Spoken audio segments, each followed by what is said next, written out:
I'm not going to use this because I'm loud.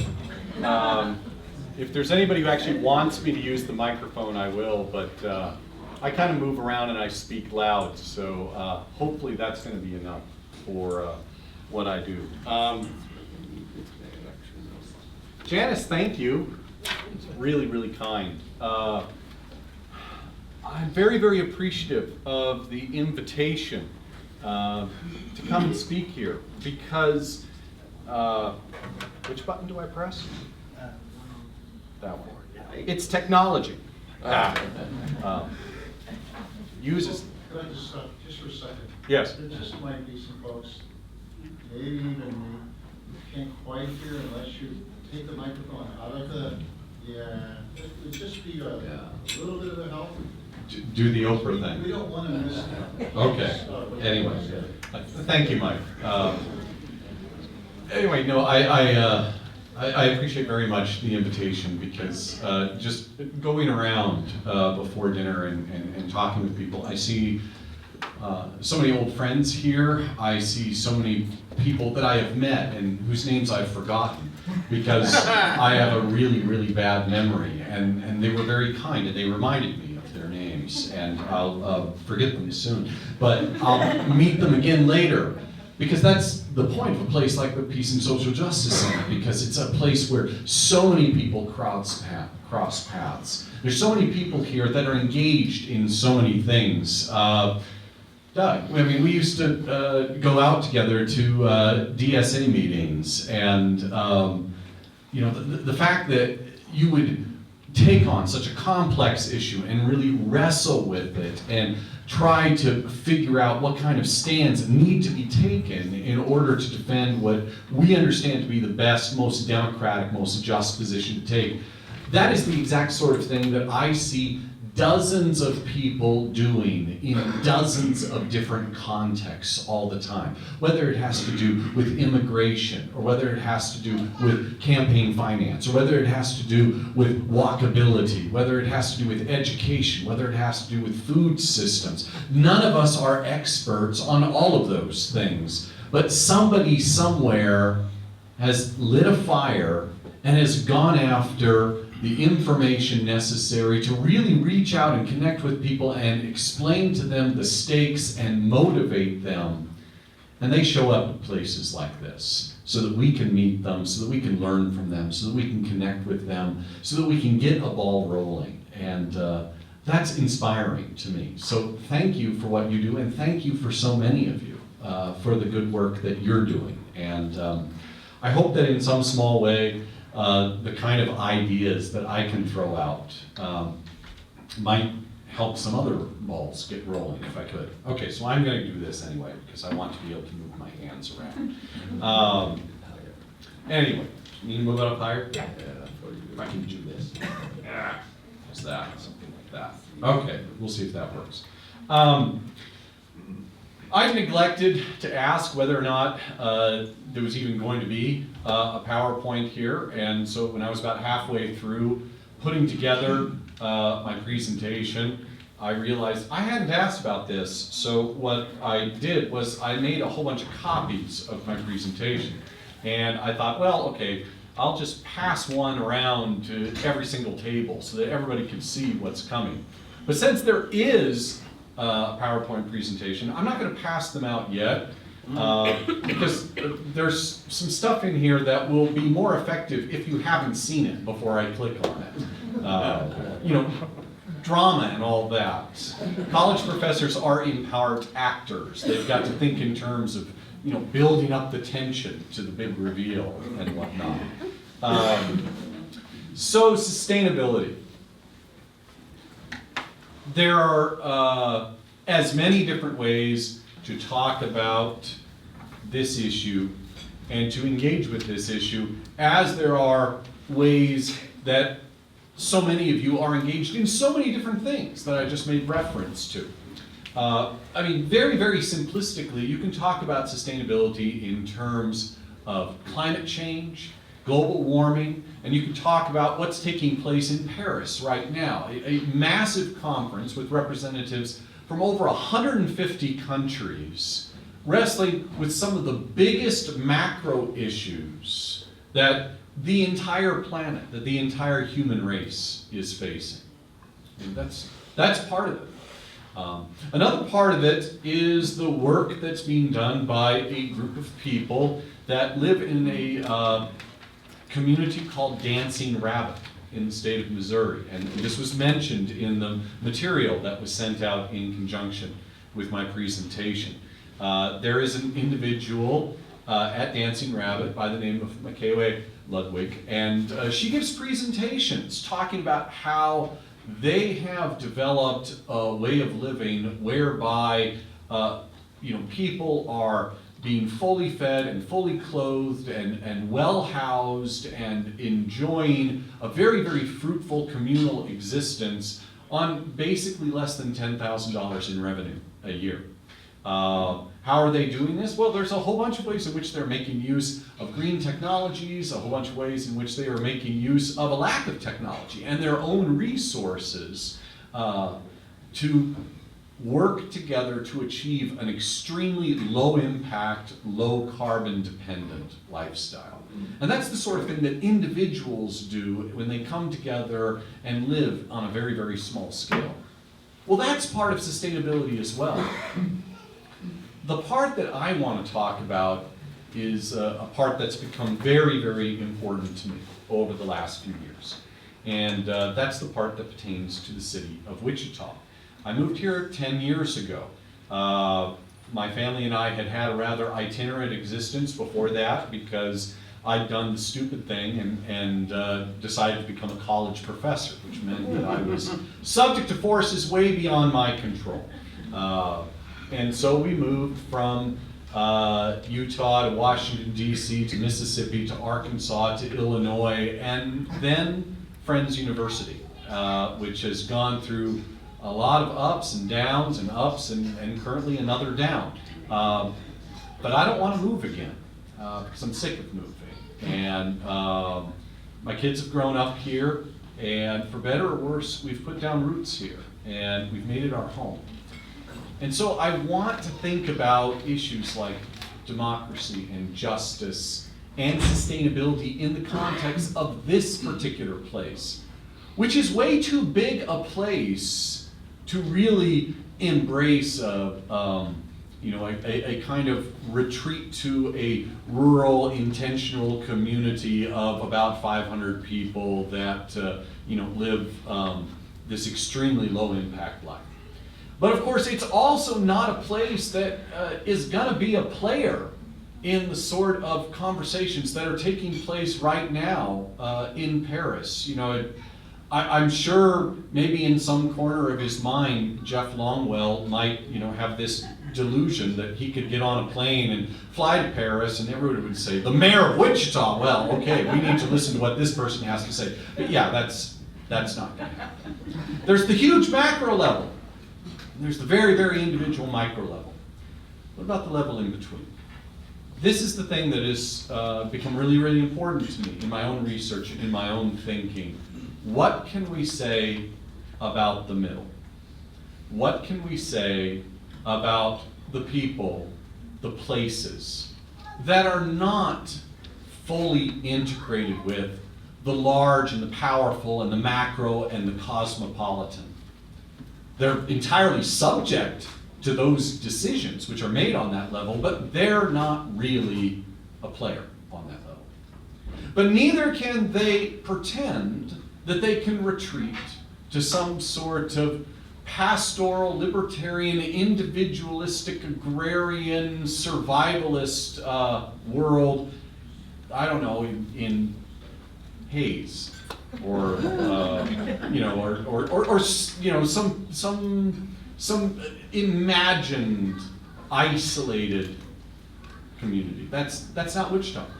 And frankly, that's not the life that is lived by tens of millions of people in this country and by hundreds of millions of people around the world. A huge portion of the human race lives in cities like Wichita, mid-sized cities that are probably at best regional anchors, for networks of commerce that spread around all sorts of small towns and villages that extend out into the countryside, but they are not part of extended megapolises, all right? They're not drawing in the huge flows of capital and information and culture and demographic shifts and excitement that you see in places like New York City or Chicago or Los Angeles or so forth. We're not those places, but we're not these other tiny little entirely contained places either. We're in the middle. So what can you say about the middle? That's one I want to explore a little bit here, about sustainability and the middle. Does this work? Do I have to point? Let me see if I can point it. There we go. Okay, so Wichita, Kansas. Nearly 400,000 people in the city limits. Close to 700,000 in the combined statistical area, like the four-county area. Wichita's a big place. Wichita is about the 49th or 50th largest city in the United States, okay? It's not just the biggest city in Kansas, but it is a significant city in its own right. When I moved here in 2006, I didn't know that. I didn't know that because I hadn't really done research on the city. I also didn't know that because nobody talked like that. Everybody was always, Wichita, it's like a small town, you know, Wichita, it's a warm, neighborly place. Nobody talked about it like it was a big city. And yet, of course, it is a big city. And then people get annoyed because it's a big city. But then they also get annoyed because if it's a big city, how come I'm not getting the stuff that the big cities are supposed to deliver to me? How come Beyonce doesn't play here? Come on, this place sucks. We don't get the really good stuff. But you want the really good stuff. No, I don't want the really good stuff. I want the small stuff because we're actually a small city. I got this again and again and again as I talk to people. And I have continued to talk to people about this. Anybody remember, and this is probably going back about 8 years, the attempt to put together a new publication in Wichita City Paper? A couple of people nodding their heads? Let's see. This was their billboard.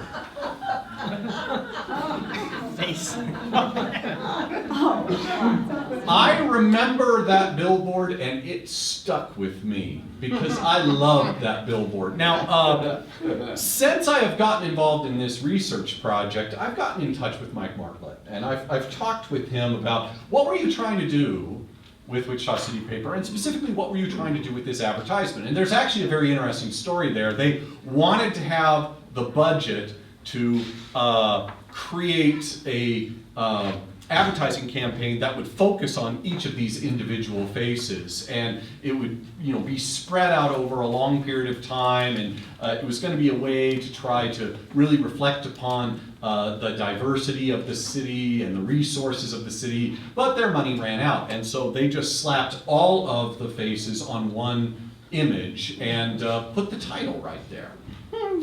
So their idea of Face It, You're in Wichita was going to be a way to connect with the faces of Wichita. That's not what it really ended up saying. What it ended up saying is, in fact, a fantastic Rorschach test for what people think. So I have taken this around and I have gone to different community groups and I have talked about this. What do you think this billboard is saying? And overwhelmingly, people look at the billboard and they say, oh, well, basically it's telling people that they just have to lump it.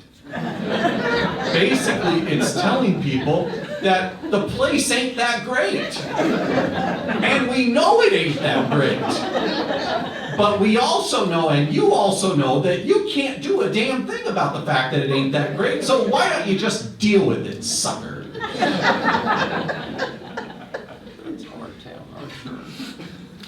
It's really kind of unfortunate, because that's not what they intended at all, but the fact that it ended up saying this I think is actually rather marvelous because it captures something.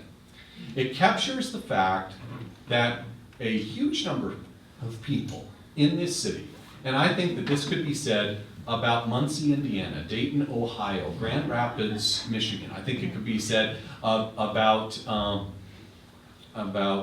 any number of cities all around the United States.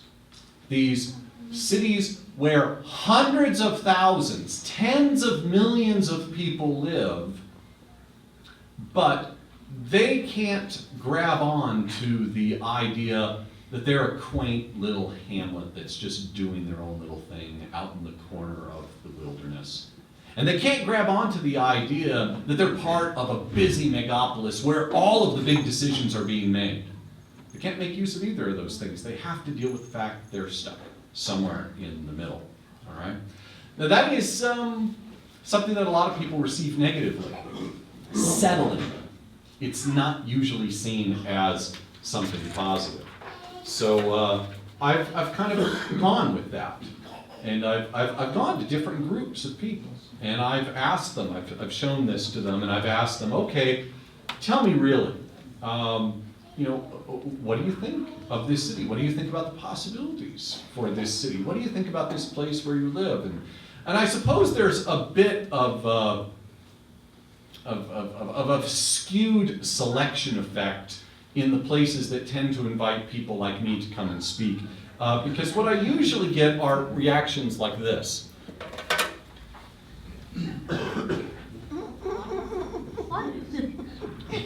Yeah.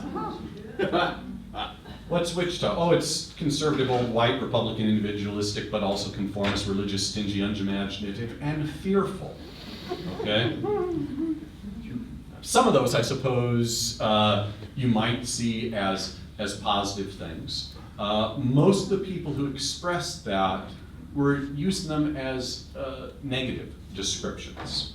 And some of these were audiences that were by and large very, very, quote, conservative in terms of their political orientation. They would talk about conservative more in a small c sense. You know, it's not a city that tries things. It's not a city that's open. It's not a city that is looking to change or improve itself. It is a city that holds things back. It's both individualistic because a lot of people are just going to take care of themselves, but it's also conformist because people aren't really willing to break the mold and try to do something new and try to challenge the way things are going around them. It's not a place where people are willing to invest a lot of time and money in risky projects. Instead, they're going to keep with what they know.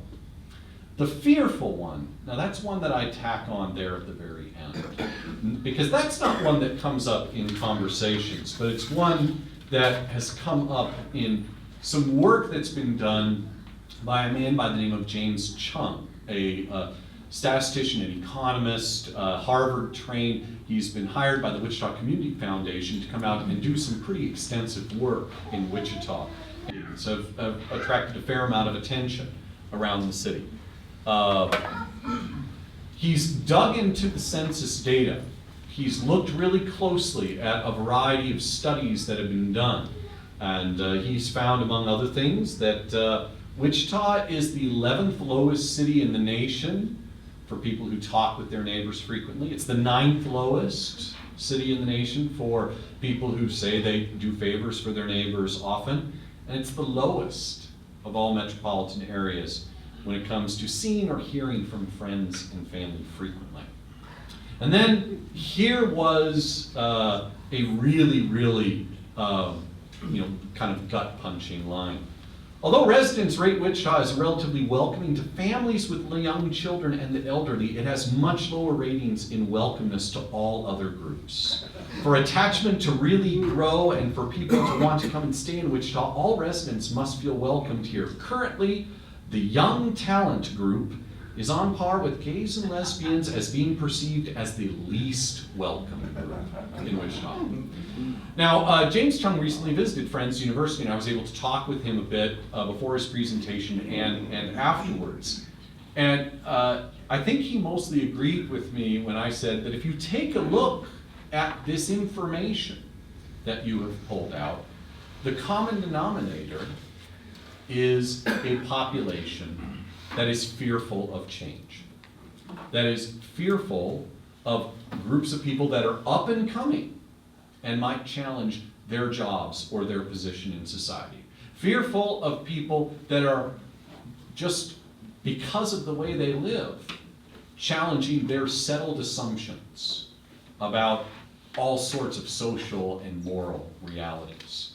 I don't know if he would use the word fearful, but he basically agreed with me that, yeah, there is this common denominator here, that you can reduce this all down to a certain very clear characteristic.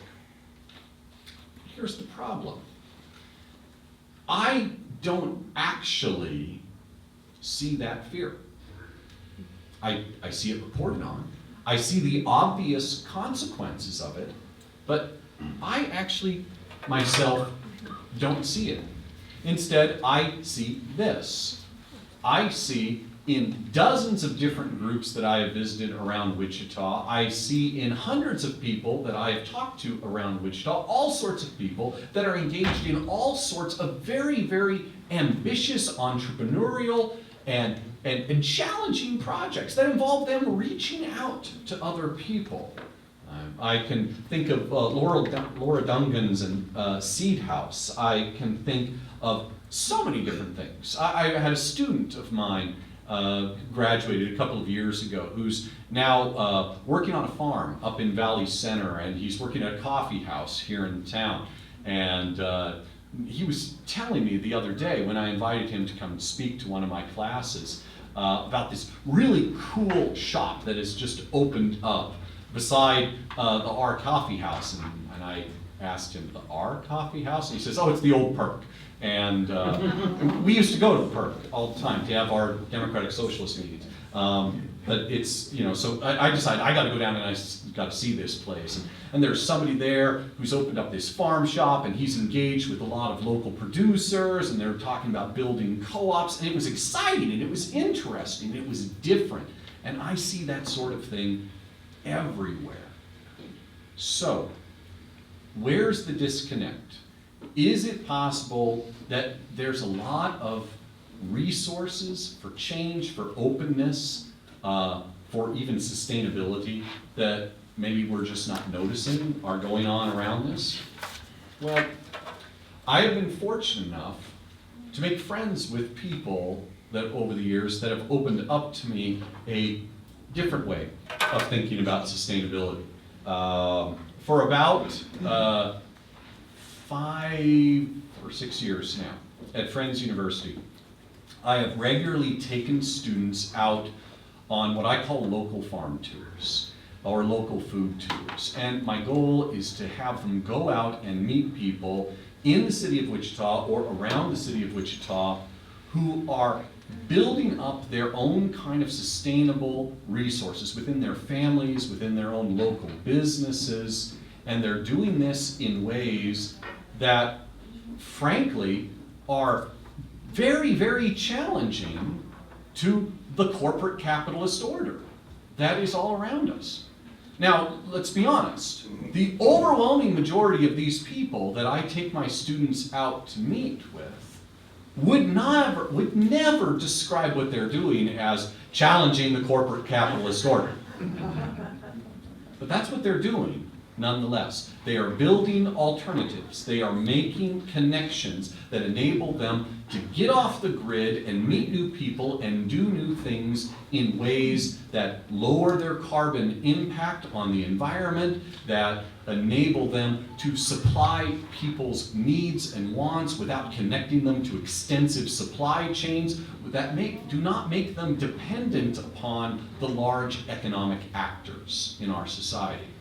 In other words, they're all revolutionaries.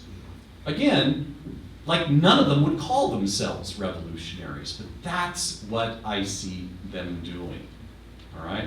I see them doing it within the city of Wichita. I see them doing it outside of the city of Wichita. I see them drawing upon resources that, if you think about it, are available to a city like Wichita and would not be available to a huge megapolis like New York City or Los Angeles or any number of others.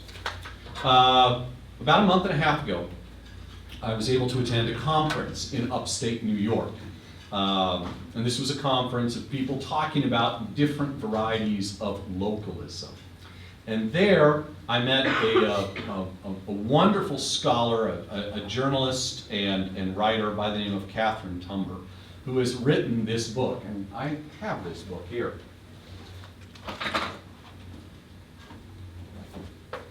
It's totally marked up.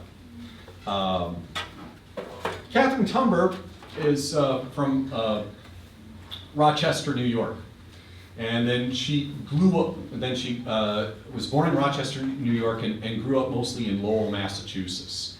Now, the climate, the topography, the kind of environmental and economic context of cities in that part of the country are very, very different from all of the things that obtain to a city like Wichita.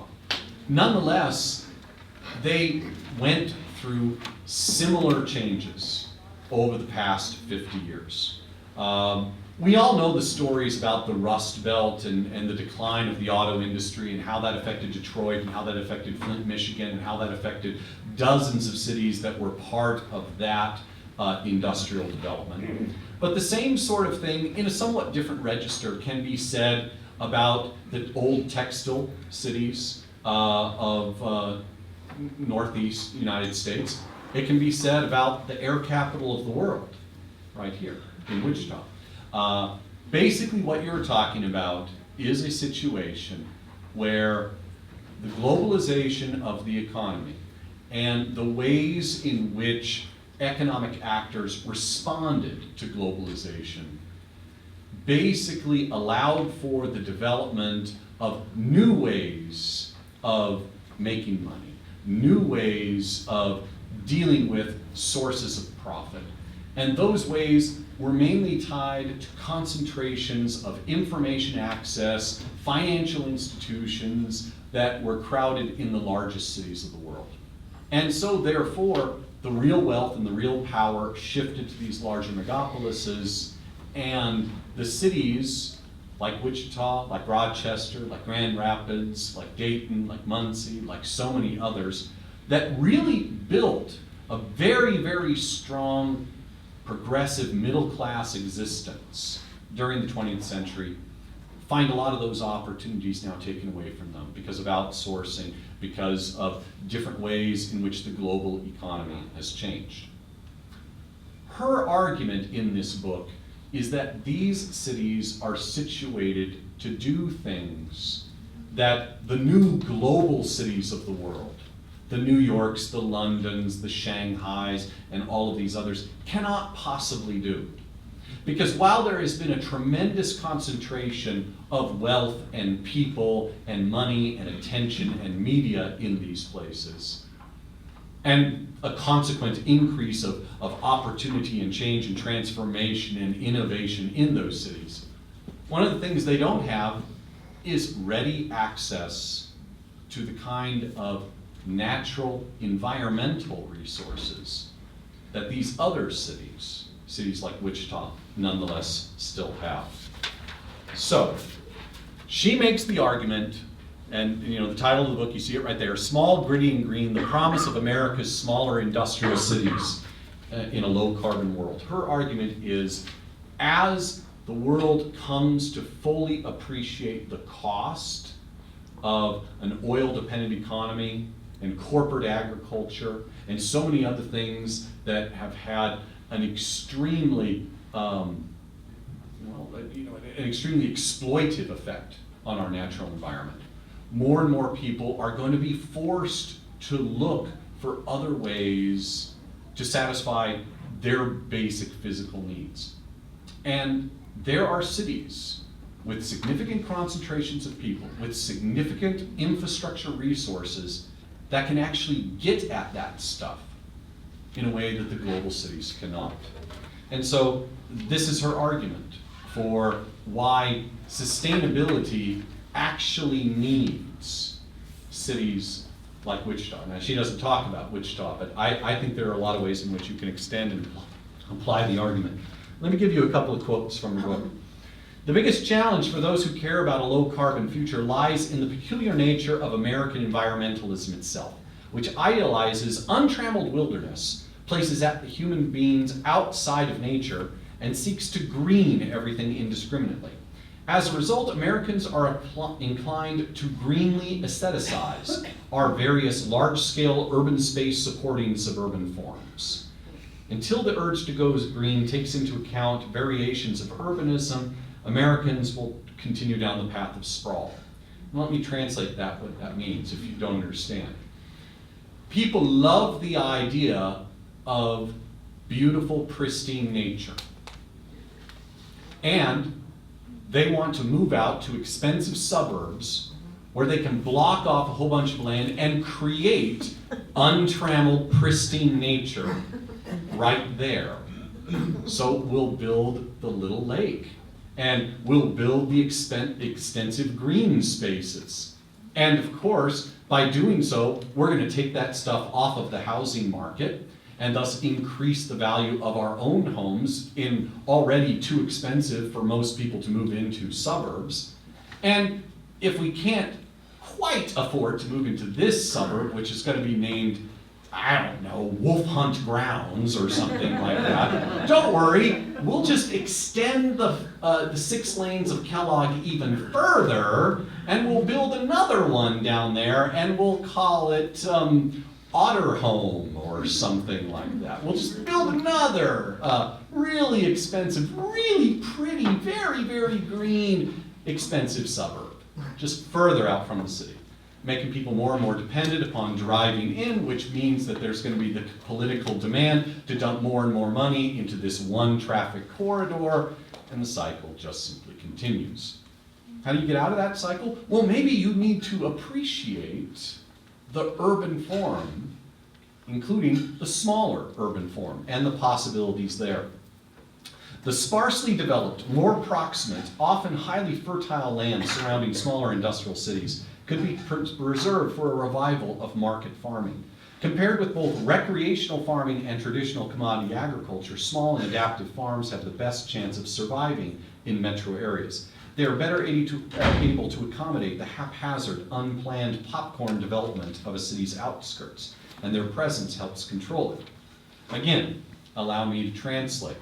I was talking to a couple of people earlier about the fact that if you look around Wichita, and not just Wichita, but Valley Center and Derby and Andover and Goddard and all of these surrounding close-in communities, there is a huge amount of small-scale urban farming taking place. Now, those small-scale urban farming operations are not nearly enough to actually penetrate the mass commodity demands of the city. Of course not. We are not anywhere near the point where we could flip over to no longer having to ship our food in from across the country where it has been delivered from Mexico or from some other place around the world. We're not nearly close to that.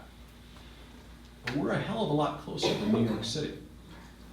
We're a hell of a lot closer than Los Angeles because we actually have the land available to us. And of course we have people that have the knowledge because they've stayed here and they haven't in fact moved to Houston. They haven't in fact moved to Miami. They haven't in fact moved to Seattle. A lot of them are still here. There's a lot of knowledge. I've been constantly impressed as I've gone around and talked to people just how many folks either know or they know someone who knows some aspect of food production. And the fact is that there's a vacant lot here, and there's the possibility of doing a garden, or doing chickens, or doing something like that over there. Popcorn development is a way of describing the fact that development, especially in places where there is very little zoning, tends to just pop up randomly, where people think that they're going to be able to effectively build access roads or something like that. Well, that leaves a lot of space in between. what if we can organize ourselves around making use of that space, teaching people about the possibilities of that space, the agricultural possibilities of that space? Tumber's book is filled with stories about people who get involved in alternative food production. And they do this because they're really concerned about trying to develop some sustainable alternatives that people in the place where they live can actually take advantage of. This goes beyond what she calls recreational agriculture. I mean, there's always going to be people that run the little boutique farms that are where they they have their little flock of really, really rare, I don't know, geese or whatever, or they're growing the heirloom onions that aren't available anywhere else. And she's talking about the people who have gotten a hold of 10 acres, 20 acres, 50 acres of land, maybe in little patchworks surrounding a particular suburb. And they're growing food that people right there will pay livable prices for and can live and survive off of. Now, is this stuff going to all of a sudden turn into the kind of movement that will change the minds or change even the schedule of topics to be addressed before the people in Paris right now? No. This is not about trying to address the big macro problems, and this is not an excuse not to think about the macro problems. You can be thinking about these things, and you should be thinking about these things while still being concerned about Keystone Pipeline, while still being concerned about the talks in Paris, while still being concerned about any number of different things. But what it is suggesting is that this is a way of thinking about sustainability that people in these places can genuinely engage in. A couple of other passages. Globalization brings with it rootless strangers unfamiliar with the history of their adopted, often transitory new homes. Most are unaware of how local arrangements have come about and what would be lost if they were broken. Unleavened by local memory, their politics can harden into the harsh abstractions of ideology, where terms like liberal and government cannot be unpacked for democratic debate. Nothing could be further removed from the civic republican spirit of historic populism, with its wariness of unfettered monopoly and untempered consumer culture, which threatened to dislodge local control and destroy the value of place. One of these food tours that I was on, where I actually got into a pretty substantial political conversation with one of these growers that I visited. It's a guy by the name of John Miller, and he does tomatoes out near Cheney Lake, and he has a wonderful operation there. I've taken students to visit him a couple of times, and I got into a really, really engaging conversation with him, and at one point I just desperately wanted to stop John and say, in essence, John, are you aware that you're representing the civic republican spirit of historic populism with an unfettered wariness to monopoly and consumer culture, and you are defending local control and the value of place? I desperately wanted to say that, but I couldn't, because he was like, what? So maybe I needed to find a different language to talk with him. Or maybe he needed to teach me his language, because maybe his language was more appropriate for talking about sustainability in the way he was embracing it. Maybe my way of talking about sustainability is not necessarily the privileged one. Maybe I can learn something from his talk about it. But the fact of the matter is that this very, very traditional, very, very conservative, very quiet man was an economic radical who was embracing forms of populism that could not authentically be embraced by someone, I think, who lived in one of the global cities of the world. Couple last ones. The liberal populist progressive tradition of decentralization with its conservative instincts of independence. Now, let me focus on that for a minute. This way of thinking about sustainability partakes of something that is deeply conservative. It partakes of something that is deeply connected to the idea that actually maybe the resources to fix problems can be addressed through our own traditions, through our own ways that are particular to the places that we've come from. It is far too easy, I think, for people who are very, very committed to the ideas of democracy and justice to be dismissive of the possibility that the folks next door might actually be able to contribute to the conversation. I recognize the difficulty of doing that because when you're dealing with a thoroughly nationalized media environment where everybody insists on tracking everything back to their ideological priors so as to be able to defend their preferred party position, breaking through that kind of conservatism can be very difficult.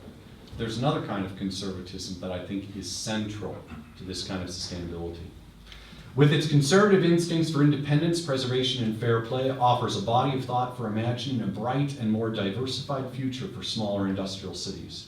By developing both knowledge and manufacturing-based low-carbon industries, relocalizing agriculture and food industries, developing appropriate transportation systems, good luck with that, reviving local retail and curbing sprawl, and putting their smaller scale to advantage in creating truly great public schools, which, to be completely honest, we've experienced here in Wichita.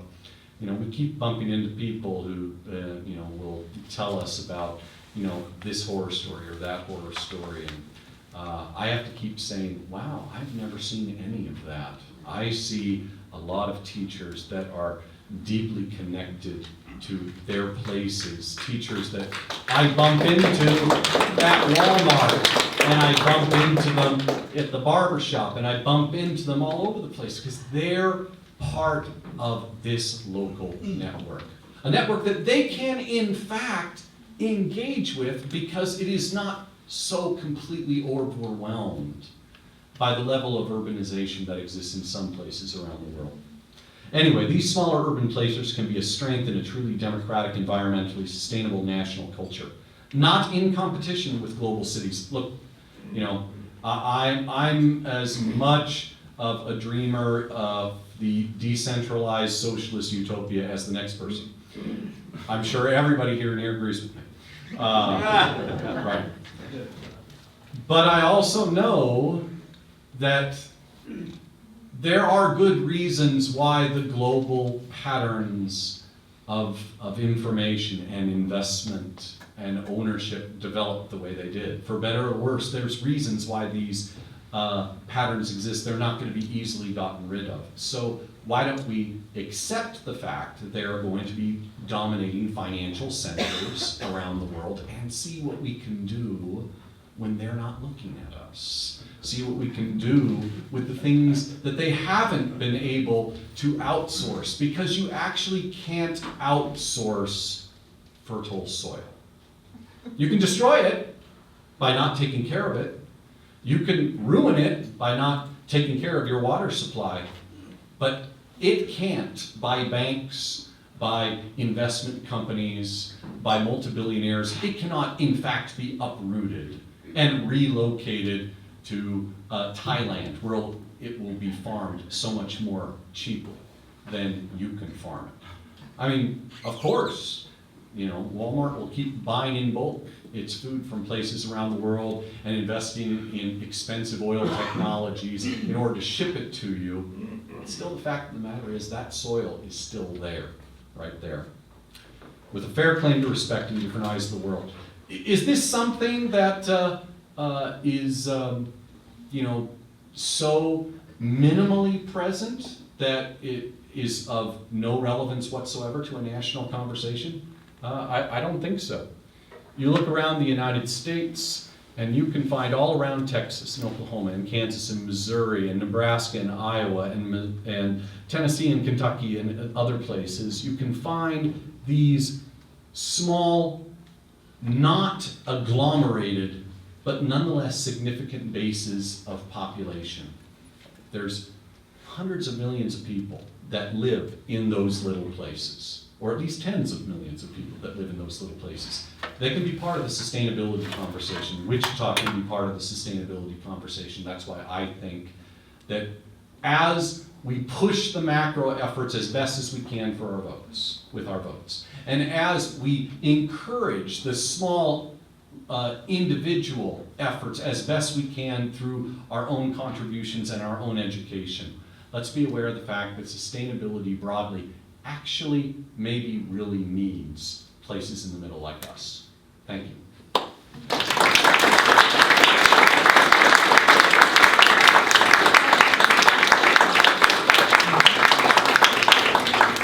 Who wants a copy of this? Okay. Would you like put one around on every table? I think there'll be a couple of extra left over when we're done. I'll take some questions. Jane, let me have it. So you would or would not agree with James Chung about neighborliness, the lack of neighborliness in Wichita, Kansas? I think my suspicion is that what the survey data was reflecting and what James was reporting on was the perception of connection. And of course, perception can easily become reality. If people see demographic change in their neighborhoods, if they see bad economic times coming down in their workplaces, they're going to get fearful, they're going to batten down the hatches, and they're going to be just in general less willing to connect with other people. Wichita is just one of lots of cities. I mean, that was relative position. Right. There's change in lots of towns, but Wichita statistically rated very low. Yeah, oh no, and I think that part of that is because once that perception starts becoming a reality, it then attracts, it's going to attract political actors that are going to make use of that, and they're going to reify that. I mean, we see, we see politicians on the city, county, and state level today who actively want to cultivate that lack of friendliness, I think, because they see a political benefit for themselves in that lack of connection. I think the odd thing is that a lot of the people that are contributing to that cycle of fearfulness and then perception and then political consequences of that probably might be very open to all sorts of connections, may even be participating in a lot of connections that they think don't count in one way or another, because they're not part of the group of people that in their minds has been targeted as the ones that they don't want to reach out to, they don't want to make connections with. I really do think that there's this bifurcation here.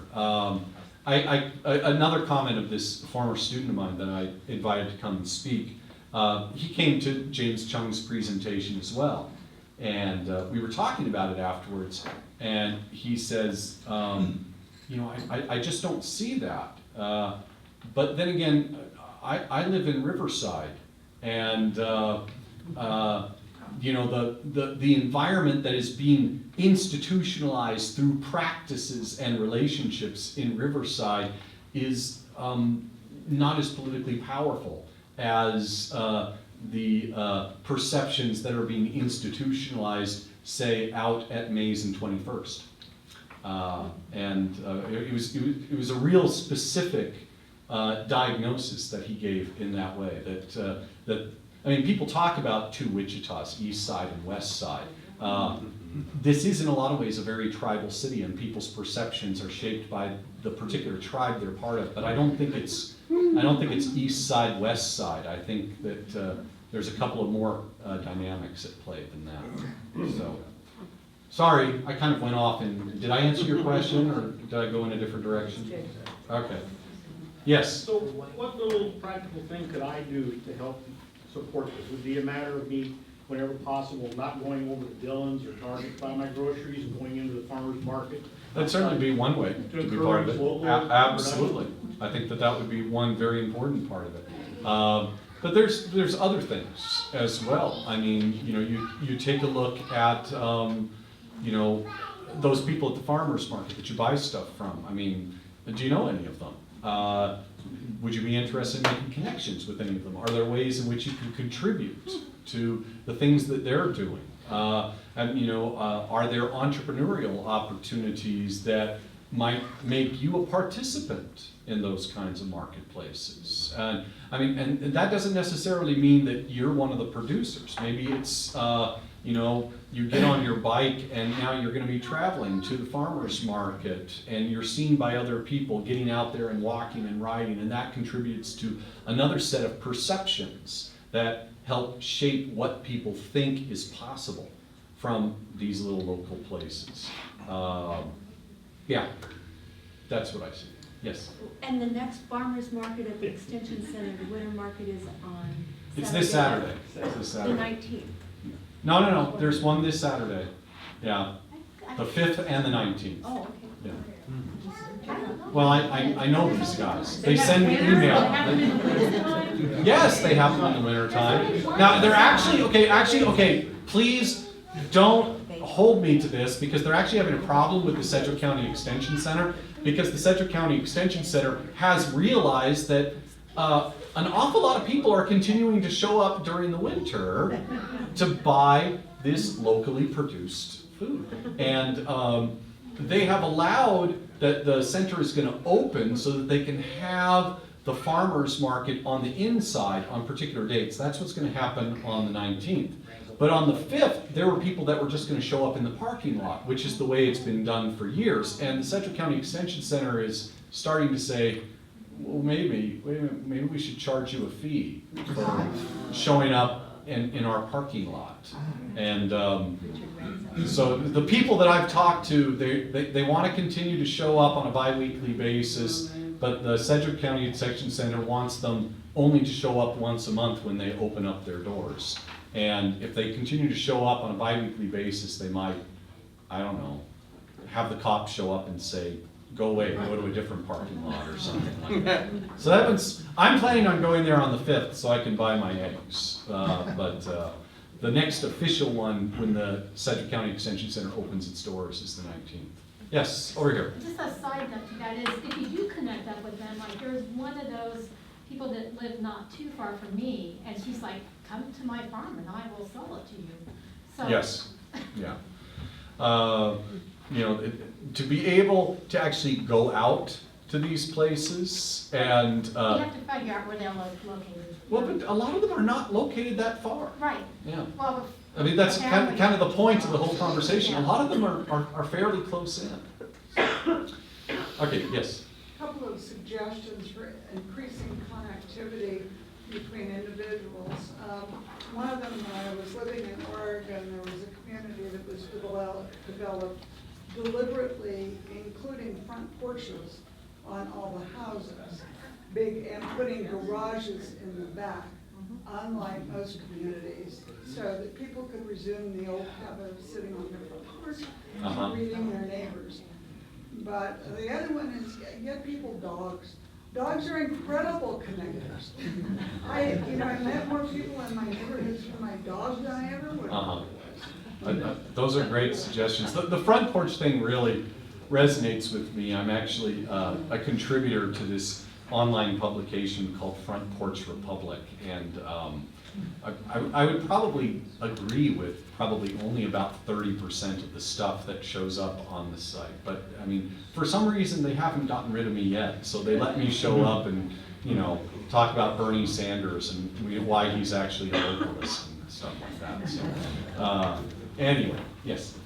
Well, and along those same lines, I happen to live in a neighborhood where we do have big porches and we do have garages in the back and we have alleys behind us. And I know everyone on all sides of me, all the way up and down the block, plus everybody behind me.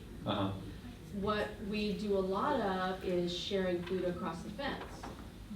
We actually had a get-together in the alley this last fall, and we, brought in food and everybody had a potluck. That is so wonderful. It's awesome. That is And so wonderful. Kudos to you guys. You just That's have to great. get to know the people that you live around. Yeah. If you don't have a neighborhood association where you are, ask me how to set one up. Yeah. I'm not kidding. The neighborhood associations, I mean, obviously, they have their life cycles, you know, somebody comes along, they're willing to devote an enormous amount of time and energy to it, and then they burn out, and then maybe things kind of go away for a while, but they'll come back at the end. My first step in getting involved in Wichita was because of a neighborhood association that was pioneered by Jane Mertz, right there. So I'm very much in her debt in many, many ways. I appreciate that. Yes? In your view, where does permaculture and the whole food not lawns movement fit into this paradigm? Oh, that's an interesting one. She talked about permaculture and food, not lawns. I mean, I think that that's a really rich topic to dig into. It's a topic that, to a certain extent, you would probably think that she is kind of eliding, because she wants to suggest ways in which people in these cities, and one of the main reasons why people stay in these cities is because they can afford homes with lawns, you know, because, you know, of property values and so forth. And so to an extent, she's kind of eliding that. But then again, there's also the sense that if people could get engaged in this kind of resourceful use of the land around them, well, I mean, eventually that can take the form of a new set of social expectations, or at least a new set of social possibilities. So you're not necessarily the hippie outcast weirdo if you actually decide to plant strawberries in your front yard as opposed to grass. Now maybe you are seen as one of these people that are part of the new reality that's around you. I mean, I certainly can't point to myself as an example. You know, my wife and I have actually talked about just completely ripping up our lawn, partly because it sucks anyway. But all we've ever done is rip out a chunk in the middle, and we've put in strawberry plants there. Off and, you know, I don't know, just, I don't know, throw wildflower seeds out there and see what's going to happen. But we haven't quite done that yet. Well, it's I don't really know. been shown to build community too. Yeah, I have no doubt about that. I have no doubt about that at all. Yes? I think there are some city ordinances against that. There was a guy on the west side who removed his lawn and planted it to food plants, and the city made him cut his asparagus. Because they said it was an eyesore, because as most, I think a lot of people know it's called.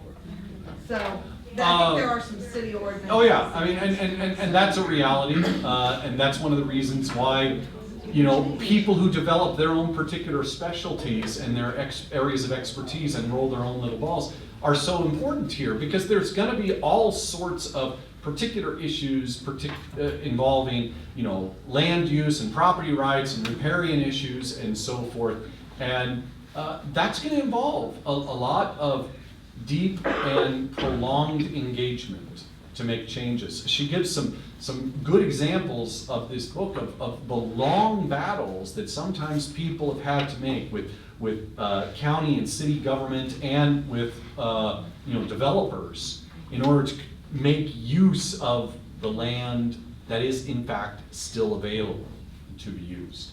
And then that, in a certain sense, it's, you know, deeply frustrating, especially maybe in a smaller city, because you're more likely to see the same faces over and over again, and you're just going to get annoyed at these people because they never change their mind about things, and you know, it's easy for the antagonism to build. But at the same time, I think that more often than not in these smaller cities where there hasn't been quite the same intensification of urban necessities, you're more likely to find little loopholes here and there. Like, I don't know, the laws about owning chickens here in the city of Wichita.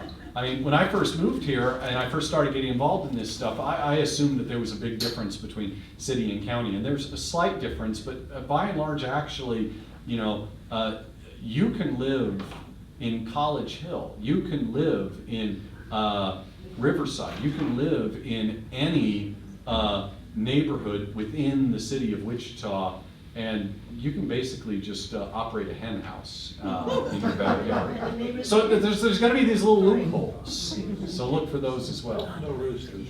What's that? No roosters. Is that the rule? No. Yes. No roosters? Crow. Okay. The crow. Okay. Noise pollution. It is a problem. Thank heavens people invented artificial insemination. Okay, Dottie. This is a follow-up, I suppose, on the asparagus. I don't want to be a downer, but suppose everybody's doing all these wonderful things. Uh-huh.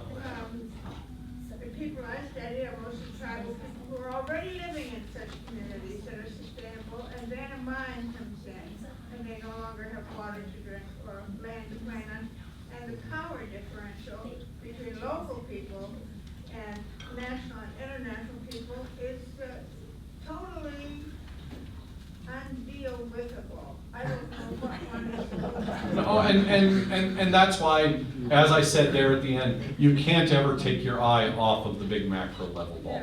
Could you I mean, repeat her question or summarize it? I mean, she was asking a question about the enormous power differentials that are realized in the lives people live. If they fully engage in this kind of alternative thing, you know, doesn't that leave them to a significant extent, you know, entirely subject? Like Spirit wants to build defense stuff again, Mhm. which depends on our willingness to kill people a Right. long way away. Right.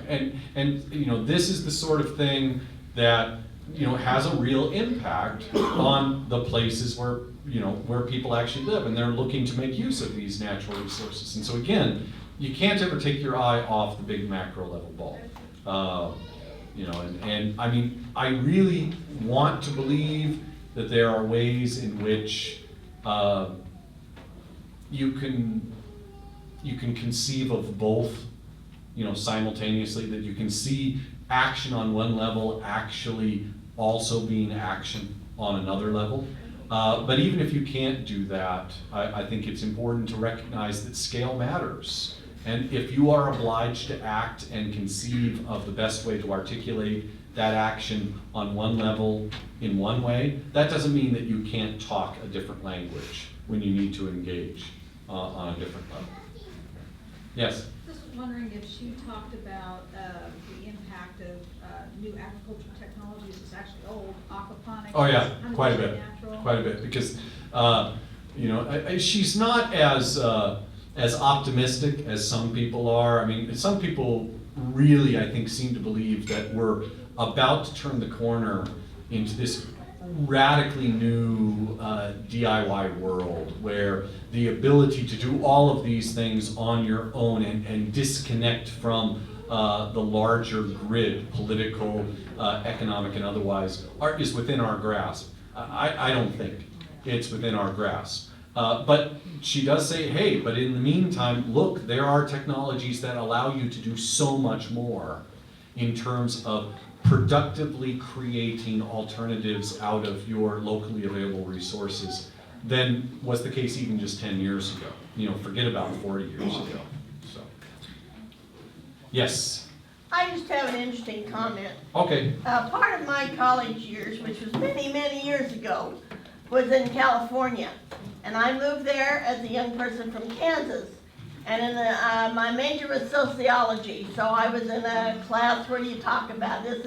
And I said something about, well, I don't find California very friendly. I said, I'm from Kansas, and we're all friendly out there. I always knew my neighbors. And the answer from the other students, some of who were California born and bred, was, well, they're just nosy. So I have always remembered that, because I thought, no, we're not. We just wanted that was their answer. Well, they're just nosy. Can we keep on taking, it's 9 o'clock, can we keep on taking questions, or am I supposed to shut up now? Does anyone want to tell me? No? Yes?